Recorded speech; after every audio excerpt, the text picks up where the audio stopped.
दुश्मन बूटियूं बूटियूं करे कुत्तनि कावन के खराणियूं आहिनि। हुनजे किने वजूद खां हिन ॻोठ खे पाक करणो आहे अदा। हलतली हवेली में हुनजो कम तमाम करे था अचूं। न न बन न आचर लख बार बुरो सही, पर हवेली मथा हमलो करे इहा मयार पंहिंजे मथा कोन खणंदो। सुभाणे धारिया त धारिया, पर पंहिंजे ॻोठ जा माण्हू बि तानो ॾींदे देर न कंदा।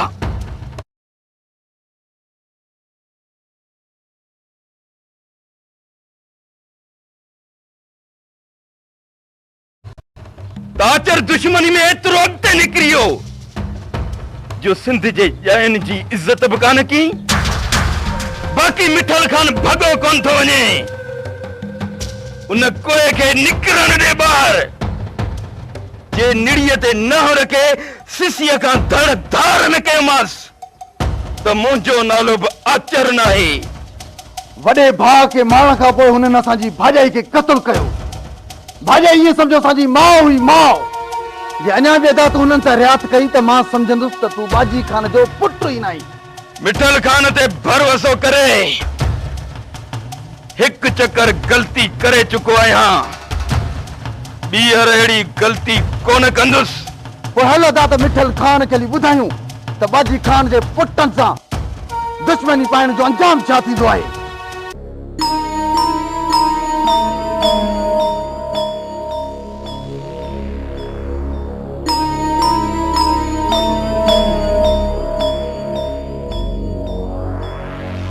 चाचा मानी करे वठा, खाई पो बाहर वञो। अम्मा तू मानी करे वठ, मां मोटी अची खावां थो। चाचा अचायो बाहर वञी छा कंदव? चढ़ी न वञो दुश्मननि जे वर। मां मोइस तो घोरियुसि अम्मा, जेकॾहिं न मुंहिंजे मरण सां दुश्मनी ख़त्म थिए थी त मां हाज़िर आहियां। चाचा तित छॾियो, हींअर हू तता था वतन। जबार बि चई वियो हो त ॿाहिरि वञण जी ज़रूरत नाहे। अम्मा शौक़ खां ॿाहिरि कोन थो वञा, सुबुह लाकूं खुटको लॻो पियो आहे। मजू ऐं जबार कराची पहुता, अलाए दुश्मननि जे वर चढ़ी विया। ख़ैर घुर चाचा ख़ैर घुर, ख़ुदा कंदो ख़ैरनि सां पहुची विया हूंदा। इहो ई खुटको आहे अम्मा, सोचियमि त वञी रैस खां पुछी अचां। जेकॾहिं कराची पहुची विया हूंदा त रैस खे फ़ोन ज़रूरु कई हूंदो। ठीकु आहे चाचा, थोरो ख़्याल सां वञिजो, जांच करे जल्दी मोटण जी कजो। हींअर दुश्मन गिजनि वांगुरु लामारा ॾींदा हूंदा। अलाह ख़ैर कंदो अम्मा, वधीक जीअं क़िस्मत।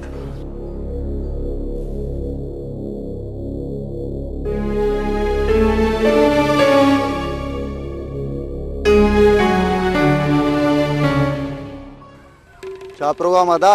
हलूं था ॻोठ अंदरि, ॾिसूं था त केरु असांजे रस्ते रोक थो करे। इहा ख़बर बि पए त दुश्मन घिटीअ में आ, घर में आ, या मुरागी ॻोठी छॾे भॼी आ। हलो दा जेसि ताईं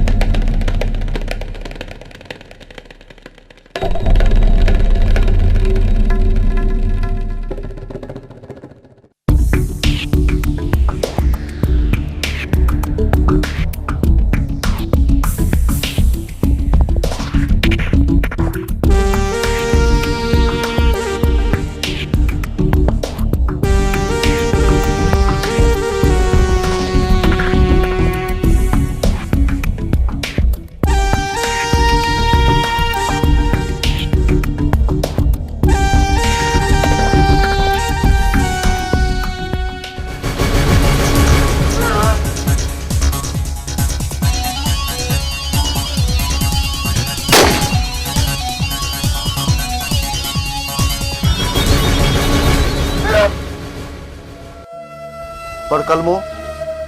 मां चवां तो पढ़ कलमो। न न बन न, हिनखे मारे छा कंदासीं? अदा हे नांगन जो पी आहे, नांगन जो। हिनखे ईअं छॾे ॾियो। ही त अॻ में ई मोह पियो आहे। जेको साह खणंदो थो वठे न, पुटनि जा लाश ॾिसी उहो साह पाण ई निकिरी वेंदुसि। अदा मां चवां तो त हिनखे छॾे तूं वॾी ग़लती तो करीं। दुश्मन जे कंहिं बि मर्द खे नाहे छॾणो, पोइ उहे 8 सालनि जो ॿार हुजे या 80 सालनि जो पूरो। हिनखे मारण सां असांजे खून जो हिसाब बराबरि कोन थींदो। हलो रे पोड़ा, ॾिसी था हल हल ऐं हा ही पहिरीं मोहलत हुजांइ वरी जे घर खां ॿाहिरि निकिते त ज़िंदा कोन छॾींदासीं जे घर में हूंदे त ज़िंदा रहंदे ओए वञी पंहिंजे चोरनि खे चओ त मौत हाणे तव्हांजे कढ आहे जंहिं ॾींहुं बि साम्हूं आयो उन ॾींहुं ज़िंदा न रही सघंदो